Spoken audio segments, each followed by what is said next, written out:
اب یہ راستہ ہے آپ کا اور میرا قبر کی طرف. اس زندگی نے سدا آپ کا اور میرا ساتھ.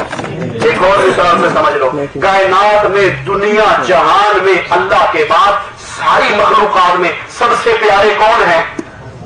بولو, محمد رسول اللہ. کائنات ساری ایک طرف, محمد کریم ایک طرف, پوری کائنات مل کے محمد کا مقابلہ صلی اللہ علیہ وسلم. حدیث میں آتا ہے آسمان سے فرشتے اترے, آسمان سے فرشتے اترے, انہوں نے میرے آقا کو تولا, ایک پلڑے میں امام کائنات کو بٹھایا, ایک میں 2 کو بٹھایا, نبی کا پلڑا بھاری رہا. اس نے 10 کو بٹھایا, نبی کا پلڑا بھاری رہا.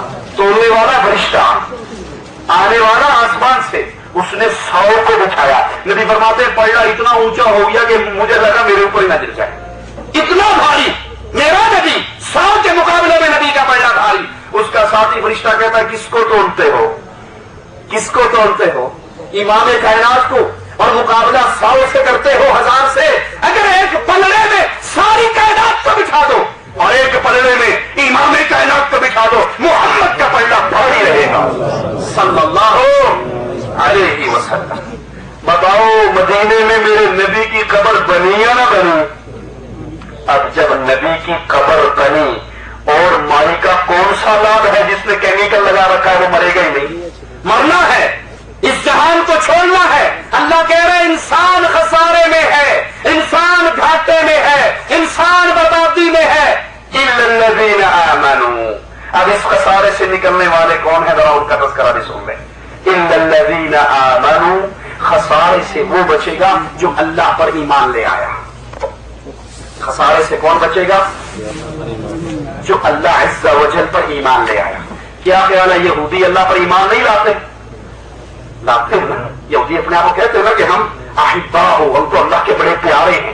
نعوذ باللہ کہتے ہیں ہم اللہ کے بیٹے ہیں. وہ اللہ کو مانتا ہی نہیں مانتے. یہودی اللہ کو مانتے ہیں. میں تقریر نہیں کر رہا, میں آپ کے دل میں کچھ باتیں اتارنے کے لیے بڑی, تاکہ آپ کے دل میں بات اتر جائے. ٹھیک ہے, یہودی اللہ کو مانتے ہی نہیں مانتے, مانتے. عیسائی اللہ کو مانتے ہی نہیں مانتے, مانتے. چلو یہ تو آسمانی کتابوں کے ماننے والے تھے, ان کو چھوڑ دو. کیا مشرکین مکہ اللہ کو مانتے یا نہیں مانتے؟ مانتے تھے. مشرکین مکہ بھی اللہ کو مانتے تھے, یہودی بھی اللہ کو مانتے ہیں, عیسائی بھی اللہ کو مانتے ہیں. لیکن کیا ان تینوں کا ماننا فائدہ مند ہوا؟ ان تینوں کا ماننا فائدہ مند؟ یہودی بھی کافر, عیسائی بھی کافر, مشرکین مکہ ابو جہل کی پارٹی بھی کافر. کیوں؟ حالانکہ اللہ کو تو مان رہی ہے, اللہ کو تو مان رہی ہے, پھر بھی کافر ہیں. میرا ذرا نقطہ اپنے دل میں اتارنا, اللہ کو مان رہے ہیں پھر بھی کافر ہیں. کیوں؟ اس لیے کہ اللہ کو ویسے نہیں مان رہے جیسے ماننے کا حق ہے, جیسے ماننے کا حق ہے ویسے نہیں مان رہے. میں مثال دیتا ہوں. مالک اپنے قرآن حکیم میں فرماتا ہے وَلَئِن سَأَلْتَهُمْ مَنْ خَلَقَ السَّمَاوَاتِ وَالْأَرْضِ. اے نبی مشرکین مکہ سے پوچھو زمین و آسمان کا خالق کون ہے, تو یہ جواب میں کیا کہیں گے؟ اللہ. زمین و آسمان کا خالق اللہ, موت و حیات کا خالق اللہ, موت و حیات کا خالق بھی اللہ, زمین و آسمان کا خالق بھی اللہ, موت و حیات کا مالک بھی اللہ, انسانوں کی آنکھوں کا مالک بھی اللہ, آسمان سے اتارنے والے رزق کا مالک بھی اللہ. ہر چیز کو مان رہے ہیں کفار مکہ. اللہ کو خالق مانتے ہیں, مالک مانتے ہیں, رازق مانتے ہیں, مختار کل مانتے ہیں. مصیبت آ جائے تو کس کو بلاتے ہیں؟ حدیث میں آتا ہے, حدیث میں آتا ہے اکرما پورے قافلے کو لے کر دوڑ رہے ہیں, یمن کی طرف جا رہے ہیں, سمندر میں ہے, کشتیاں بھور میں پھنستی ہیں, کشتیاں بھور میں پھنستی ہیں. کس کی؟ کس کی؟ مسلمانوں کی نہیں, کفار مکہ کی. کشتیاں بھور میں پھنستی ہیں اور وہاں پر وہ کہتے ہیں یا عزا مدد, یا لات مدد, یا حبل مدد, یا قد سوا یعوق نصر مدد. کوئی ان کی مدد کے لیے نہیں آتا. اکرما خود کہتے ہیں یا رسول اللہ صلی اللہ علیہ وسلم, ہم نے بڑا پکارا اپنوں کو, اگلوں پچھلوں بڑوں چھوٹوں سب کو پکار لیا, ہماری مدد کے لیے کوئی نہیں آیا. ہم نے جو اپنے چھوٹے چھوٹے بت ساتھ رکھے ہوئے تھے وہ اٹھا کے دریا کے اندر پھینک دیے اور پھر آواز لگائی یا رب محمد صلی اللہ علیہ وسلم, اے آسمانوں والے رب, اے محمد کے رب. کہا اے اللہ کے نبی, ہم نے جو ہی آپ کے اللہ کو پکارا ہماری بھور میں پھنسی ہوئی کشتی باہر آ گئی. بھور سی بھی کشتی باہر آ گئی، ہمیں اللہ نے نجات دے دی۔ وہ اللہ کو مشکل میں پکارتے تھے، وہ اللہ نام کی زکات دیتے تھے۔ ہاں، مشرکین مکہ اللہ نام کی زکات، وَجَعَلُوا لِلَّهِ مِمَّا ذَرَأَ مِنَ الْحَرْثِ وَالْأَنْعَامِ نَصِيبًا فَقَالُوا هَذَا لِلَّهِ بِزَعْمِهِمْ وَهَذَا لِشُرَكَائِنَا۔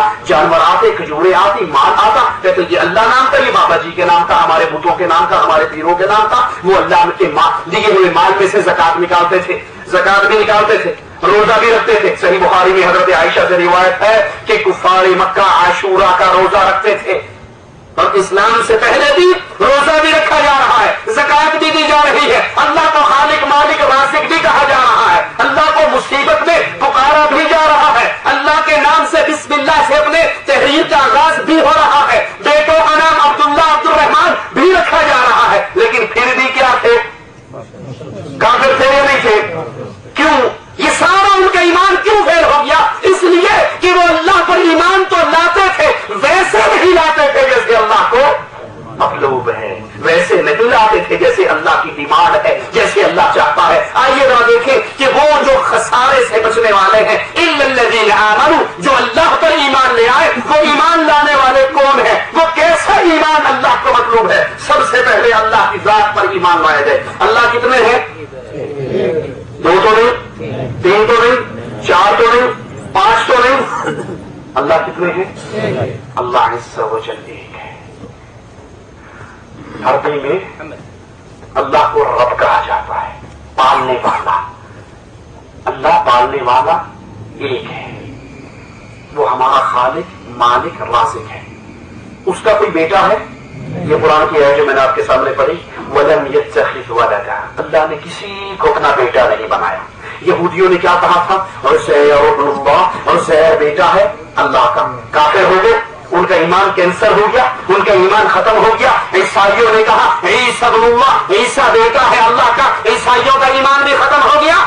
اللہ کو ایک مانگے، اللہ ایک ہے، تنہا ہے، یکتا ہے، وحدہ لا شریک ہے، اس کا کوئی شریک نہیں، وہ اپنی ذات میں اکیلا ہے، وہ اپنی ذات میں تنہا ہے، وہ اپنی ذات میں یکتا ہے، وہ 2 3 4 5 نہیں ہے، وہ تنہا ہے، وہ یکتا ذات ہے، اکیلا ہے، نہ اس کا بیٹا ہے، نہ اس کی بیوی ہے، نہ اس کی اولاد ہے، نہ اس کے اندر سے کوئی نکلا، نہ وہ کسی کے اندر سے نکلا، وہ اللہ عز و جل تنہا یکتا و اکیلا ذات ہے۔ اب جو اللہ کا بیٹا بنائے اس کا ایمان بھی ختم، جو اللہ کی بیوی بنائے اس کا ایمان بھی ختم، جو اللہ کی آل اولاد بنائے اس کا ایمان بھی ختم، اور جو اللہ کے نور کا ٹکڑا بنائے اس کا ایمان باقی رہے گا۔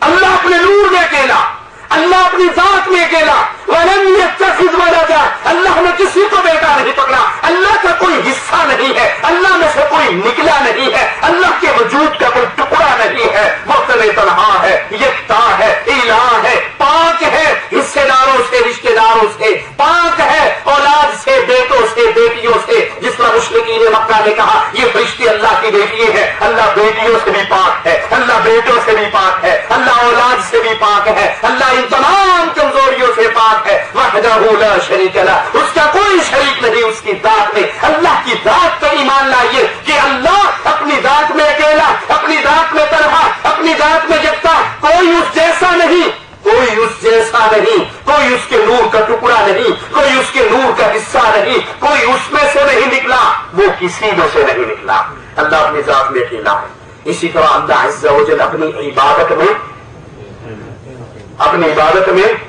اکیلا ہے۔ اللہ کے لیے اعلیٰ مثال میں سمجھانے کے لیے عرض کرتا ہوں،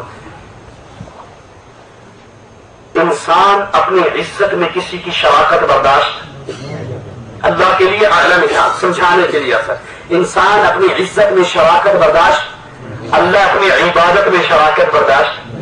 مثال دیتا ہوں، ذرا سمجھیے، غور کیجیے۔